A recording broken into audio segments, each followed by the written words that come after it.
Ok,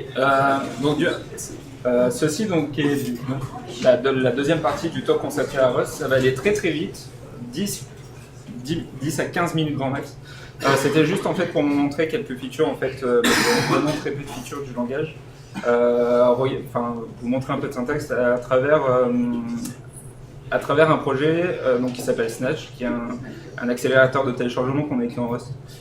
Donc pourquoi est-ce qu'on a écrit un accélérateur de téléchargement en Rust? Comme je l'ai dit, je voulais faire un projet en Rust et il n'y avait que moi qui faisais du Rust gigavé, parce qu'il y a un peu Jean-Serge et un peu Xavier qui s'y est mis un tout petit peu. Et on m'a demandé en fait quel projet tu voudrais faire. Donc moi j'ai dit je veux maintenir un projet. Redux, c'est énormément de boulot d'essayer de maintenir tout ça, et je voulais maintenir en fait une librairie qui s'appelle Autumn.ai, qui a été développée par Autumn, donc c'est une start-up de Berlin qui malheureusement a fermé il y a quelques mois, qui avait développé une magnifique librairie de machine learning et qui malheureusement en fait a totalement arrêté les contributions. Donc je voulais maintenir ça, et on m'a dit ouais non, enfin si tu commences à maintenir ce projet, il y a très peu de gens de chez Bernicon en fait qui vont te suivre dans les contributions, etc. Donc du coup je me suis dit ok. Hello.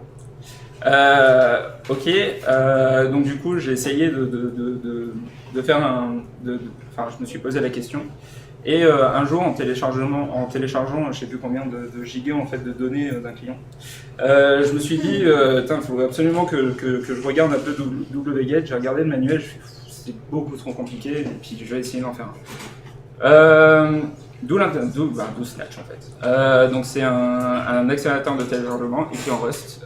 Actuellement dans la version 0.1.2, accessible sur GitHub, donc github.com/dernier-cri/Snatch, directement en regardant sur le dernier cri.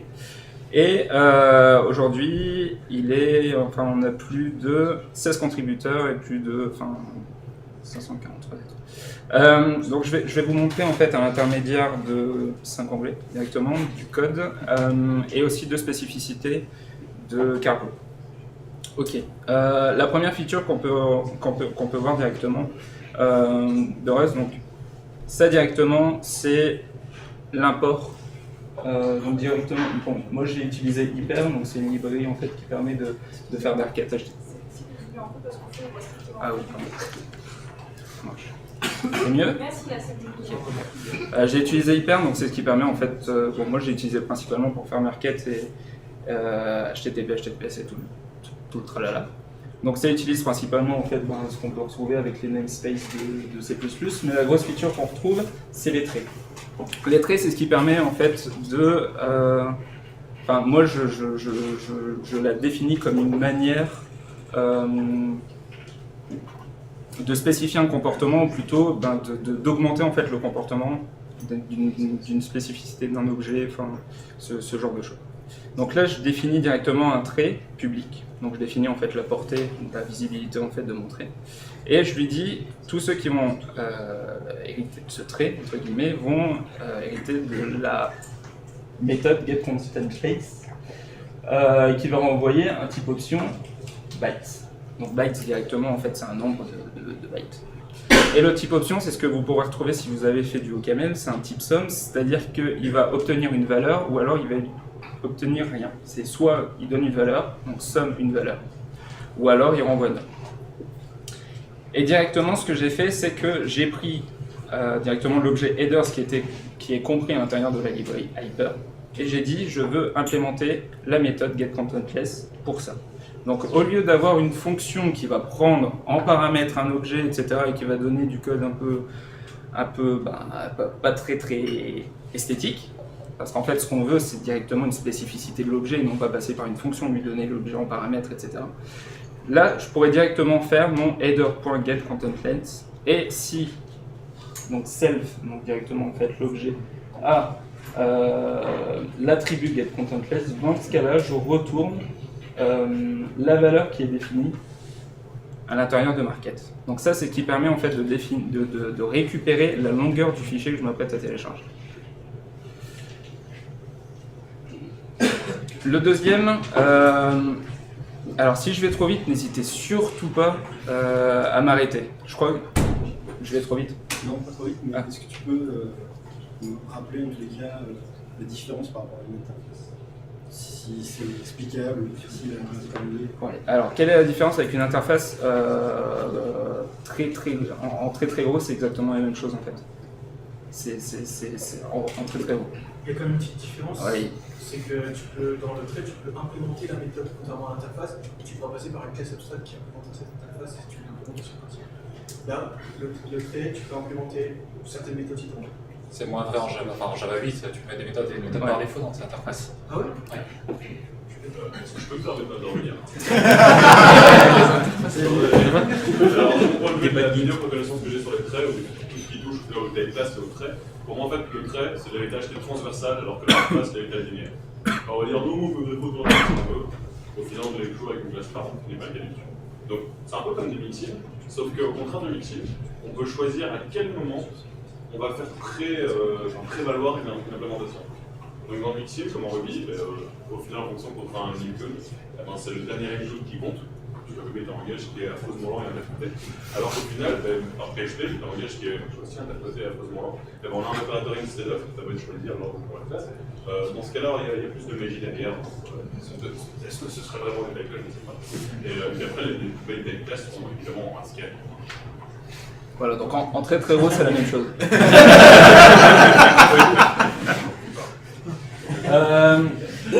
Ok.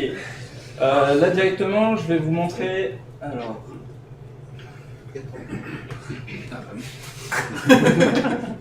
Forcément. Ok. Ce que j'avais défini en fait directement par les tests. Donc on peut définir directement des modules de tests à l'intérieur de vos fichiers.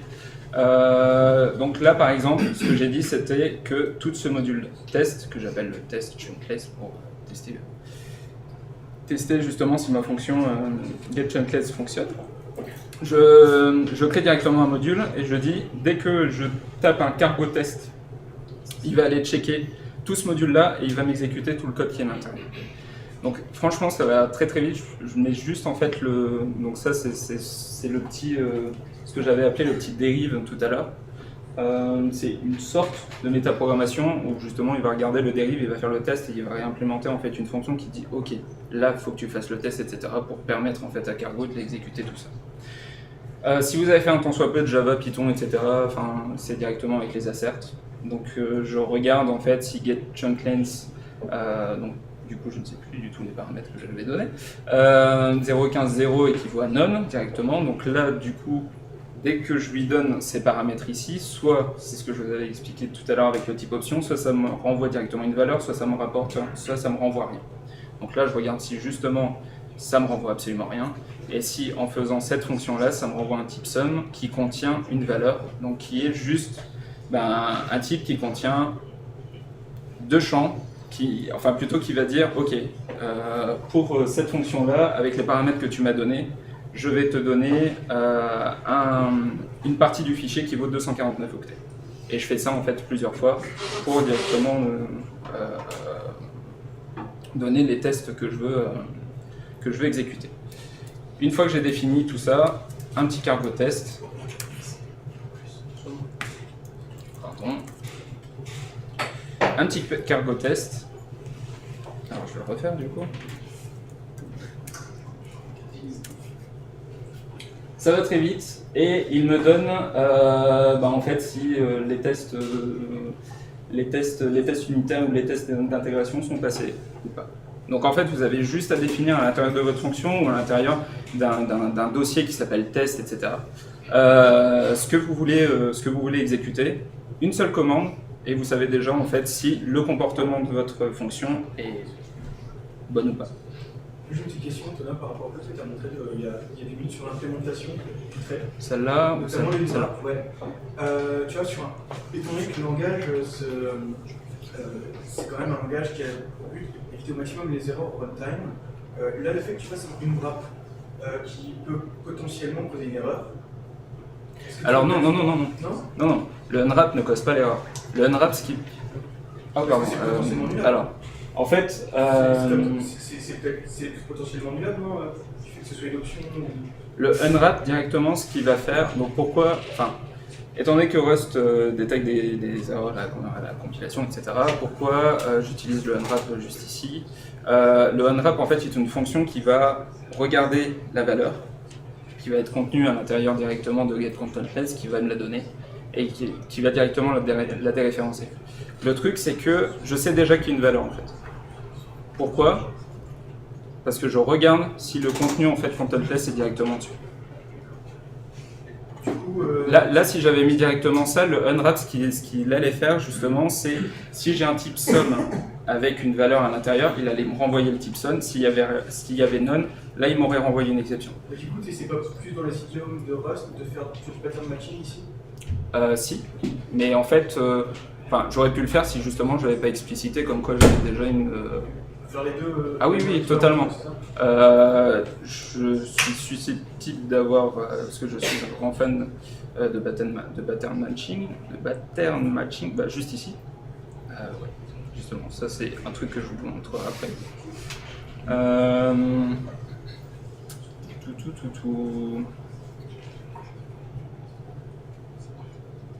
Bon, ouais, je suis sûr que je ne vais pas le trouver. Je vais revenir un petit peu après. La deuxième fonction, enfin plutôt la troisième fonctionnalité que je voulais vous montrer, c'était l'implémentation simple et sûre de la concurrence. Ce que j'ai fait ici, directement, juste ici, c'est que donc mon fichier, je le split en plusieurs parties, en n parties, et je vais faire. Donc ça c'est la première version, il y en a qui vont dire « Ah mon dieu, t'es en train de casser internet ». Je vais faire n requêtes en fait directement au serveur et télécharger en fait les différentes parties, mais de façon parallèle. C'est comme ça que j'accélère le téléchargement, c'est justement en essayant de contrer la petite limite en fait de téléchargement que m'offre le serveur. Donc pour chaque chunk, donc chunk c'est une partie du fichier, ce que je veux c'est mettre tout ça dans un thread, ok. Regarder si, donc là je fais directement un match, donc un pattern matching, je regarde en fait si le chunk a été, donc si la partie a bien été téléchargée. Si la partie a bien été téléchargée, donc là c'est le OK, c'est un type OK qui contient une valeur qui est le nombre de bits en fait qui a été, de bytes, d'octets, qui a été extrait. Si c'est bon, dans ce cas-là c'est un petit code comme ça. Si je regarde si directement en fait il n'y a aucun octet qui ont été écrits, dans ce cas-là je panique. Donc le panique c'est directement tu fermes le programme, il s'est passé un truc, faut qu'on check ça plus tard. Et s'il y a une erreur, dans ce cas-là je panique aussi. Et sinon, s'il n'y a rien eu, dans ce cas-là en fait il va me pousser, enfin il va m'ajouter le contenu du fichier à l'intérieur de jobs. Et dans ce cas-là, je vais juste killer le thread une fois qu'il a terminé. Ok. Donc s'il tombe sur 0 byte, il casse le programme. Ouais, c'est ça. S'il casse sur 0 byte, alors ça c'est un comportement en fait qu'on avait par défaut auparavant. Malheureusement, c'est du code mort. Il faut que j'enlève. Pourquoi? Parce que c'est une fonctionnalité. Alors avant, ce qu'on avait, c'était on téléchargeait chaque contenu du fichier, on ajoutait tout ça en fait à l'intérieur d'un vecteur, et ensuite pour chaque vecteur, on écrivait dans le fichier.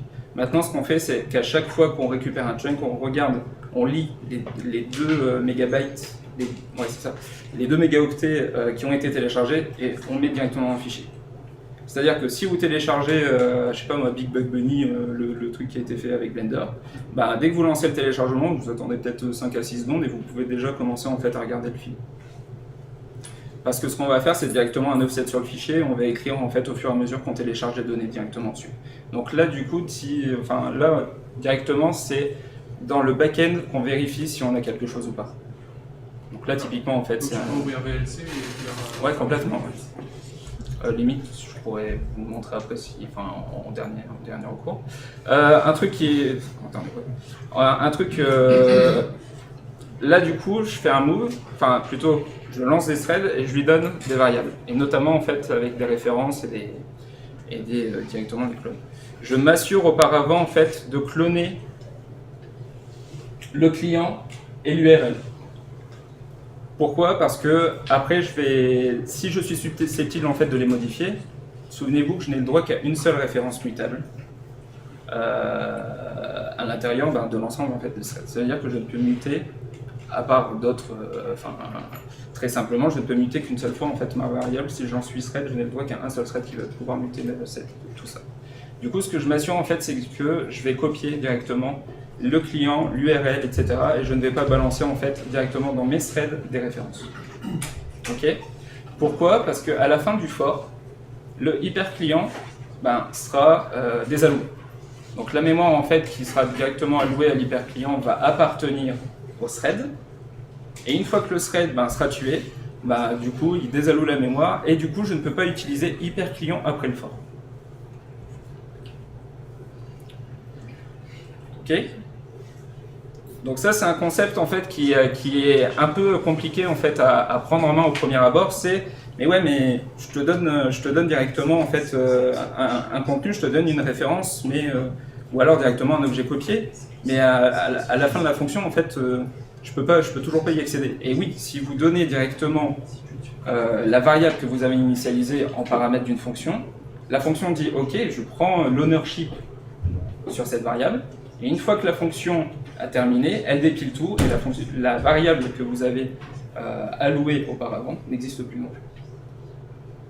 Et c'est ce qui permet en fait directement d'éviter toutes les fuites de mémoire que vous pouvez rencontrer en fait sur vos applications C++. Donc chacun de tes threads a un client, ouais, c'est ça. Et tu désalloues à la fin de son thread. Ouais, c'est ça.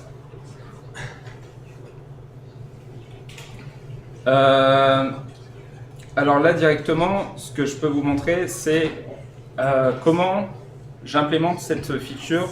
Par défaut, quand vous passez quelque chose en paramètre, il va le cloner. Donc le cloner, c'est directement faire une copie. Pour ça, en fait, vous devez l'expliciter que ma structure, si je la passe en paramètre, tu ne prends pas de référence directement dessus, mais tu la clones. Donc ça, c'est directement la métaprogrammation. Donc c'est un niveau de métaprogrammation que vous retrouvez. Il va implémenter du code pour vous, qui va dire, ok, pour cette structure-là, je vais implémenter des méthodes et ainsi de suite qui vont permettre en fait de cloner directement cette structure-là. Pas besoin de le faire en fait par vous-même. Et ça, c'est un énorme gain de temps en fait par la suite. Donc là, on peut retrouver directement ce que disait Guillaume sur le type somme. Là, j'ai construit un itérateur sur mes headers, donc sur le header en fait de Merket. Et ce que je veux faire en fait, c'est pour chaque information, je veux les lire et regarder quel est le niveau d'autorisation, si jamais vous voulez télécharger un fichier, s'il y a une autorisation particulière, username, password en fait à donner pour télécharger ce fichier. Donc du coup, je regarde directement mes headers, je regarde la valeur. S'il y a quelque chose, donc le type somme, je prends directement la valeur, donc je déconstruis en fait ce type. Je regarde ce qu'il vaut, est-ce que c'est une autorisation basique, est-ce que c'est une autorisation digest. Je donne directement le type d'autorisation. S'il n'y a rien, je retourne rien. Pourquoi ? Parce que c'est un type option. Et dans ce cas-là, en fait, c'est le comportement qu'on veut, c'est le comportement de l'application qui sera directement impacté. Je vais peut-être un peu trop vite, je suis vraiment désolé.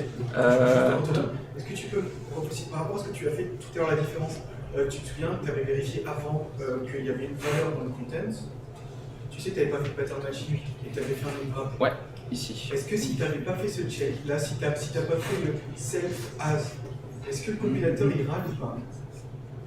Est-ce que ça compile si tu retires le if? Ah oui, bien sûr, ça compile. D'accord. Mais en fait, mais comment veux-tu qu'il vérifie à la compilation que le fichier que tu vas télécharger a un content length ou pas? Du coup, c'est pour ça que vaut mieux plutôt faire du pattern matching que ça, du coup, non? Pareil. Ouais, c'est pareil. Ouais, sauf que dans le pattern matching, c'est juste qu'au lieu de 4 lignes, j'en fais 2. Voilà.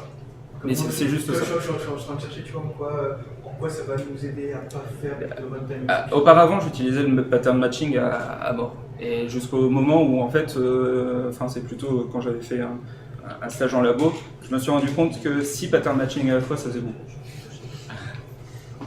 Je crois que j'ai été indenté à 12 à 15 indentations. Et c'était pas du tout incompréhensible. Donc, dès que j'essaie de l'éviter pour des comportements basiques, réellement, toute façon, là, du coup, la valeur ajoutée, elle est vraiment sur l'évolution de la mémoire. De toute façon, ça ne va pas t'aider à gérer des éléments extérieurs, ça ne va pas t'aider à gérer ces erreurs-là. Plus qu'un bouton Bah non, parce que ça dépend directement de ce que tu vas en faire. Donc ça reste la responsabilité du développeur. Bah, en fait, moi, ce que je fais, c'est que je retourne un type sum avec une valeur, parce que je sais directement qu'elle existe, sinon je retourne none. Tu vois. Et après, quand j'appelle cette méthode-là pour headers, bah, je regarde en fait ce que je vais en faire. Si j'ai none, qu'est-ce que je fais? Bah, si j'ai un chunk, si j'ai plutôt une partie que les 7 autres en fait ont été téléchargés, qu'est-ce que je vais faire? Du coup, je vais retenter une fois, 2 fois, 3 fois. Je vais avertir l'utilisateur, je vais quitter le programme malheureusement. Mais ça dépend, oui, directement en fait du comportement de l'application. Ok. J'ai montré quelques features. J'aurais voulu en montrer beaucoup plus, mais le temps me manque. Je ne sais pas si vous avez pu remarquer, mais le code est assez compréhensible, j'espère. Si vous dites non, je suis viré. Non, le code est assez compréhensible et c'est juste en fait pour expliquer, parce qu'on me demande en fait à chaque fois pourquoi ça. Et alors que c'est un simple accélérateur de téléchargement. J'ai essayé en fait, notamment pour impliquer mes camarades développeurs en fait dans ce projet, essayer de faire le code le plus compréhensible possible. Je pense très fortement que si vous voulez vous intéresser au langage, il faut lire du code. Bon, moi personnellement, c'est ce que j'ai fait pour m'améliorer en C. C'était très très compliqué. Mais très franchement, je vous incite à développer vos propres projets à travers les librairies qui existent, etc. Et surtout, n'hésitez pas à lire du code Rust qui existe, et surtout, si vous le souhaitez, au terme, contribuer à Snatch. Il y a encore 11 issues. Il en reste en fait 5, c'est juste que j'ai pas eu le temps de le faire. Mais il reste encore pas mal de choses à faire, et limite, en fait, essayer de construire un meilleur wget, ça serait super cool. Merci beaucoup. Bravo.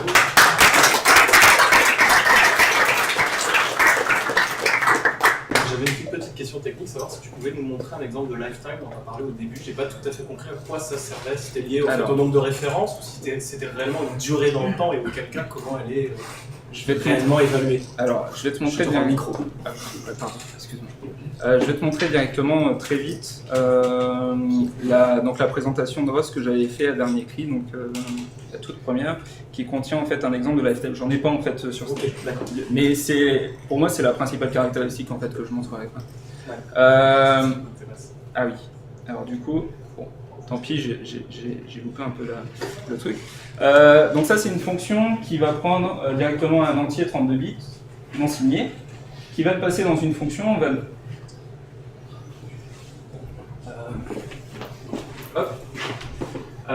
une fonction main, on prend directement un entier non signé 32 bits qui vaut 42, on passe la référence à l'intérieur d'une fonction ASTR, ça nous renvoie la référence, la référence en fait de la string, de la chaîne de caractères associée en fait à 42.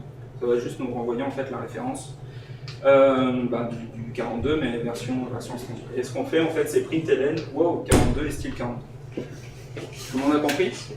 Ok, cool, parce que ça compile pas. Pourquoi? Ce qu'on fait directement ici, c'est qu'on implémente S. On déclare et on implémente S. C'est-à-dire que ça va être la chaîne de caractères va appartenir en fait à STR. Si on renvoie directement la référence de ASTR, quand il va décompiler, quand il va dépiler absolument tout, S n'existera plus. Donc on ne va pas pouvoir en fait passer une référence en fait en retour. Donc ce qu'on va faire en fait, c'est directement la cloner. Et ça directement, c'est sur cet exemple de lifetime. J'ai défini une période qui s'appelle apostrophe A, j'aurais pu mettre apostrophe X, etc. Qui va dire, donc là directement c'est une fonction qui va prendre une phrase et qui va renvoyer le premier mot de cette phrase. Hello world, fin de dernier cri, ça va juste renvoyer hello. D'accord? Ce que je fais, c'est que je lui donne cette chaîne de caractères, le pointeur associé à cette chaîne de caractères, et je vais renvoyer le premier mot associé à cette chaîne. Ce que je vais faire quand je vais renvoyer le premier mot, c'est renvoyer un pointeur directement sur le premier mot. Je ne veux pas m'amuser en fait à cloner le premier mot et ensuite envoyer le clone. Et ça, je peux le faire.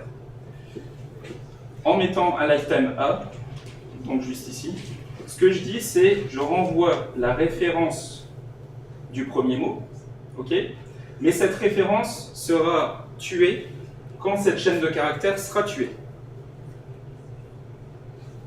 C'est-à-dire que je définis une portée associée à une autre portée. Une fois que j'aurai fait le println, cette chaîne de caractères n'existera plus. Donc, si je fais println first word, etc., il va bien me donner en fait hello. Ensuite, hello world n'existera plus, donc hello n'existera plus. Ok. Donc le résultat de ta fonction, elle met une durée de vie que ce que tu as donné. Voilà, c'est exactement ça. Les lifetime, en fait, on va pouvoir définir en fait une portée, une durée de vie sur une variable, etc. 3 minutes. Oui, C'est ça. Okay. On va pouvoir définir en fait une portée, une durée de vie directement sur une variable à partir de ce qui existe déjà. Là directement, je peux retourner en fait mon mot et je dis mon mot, tu fais un free.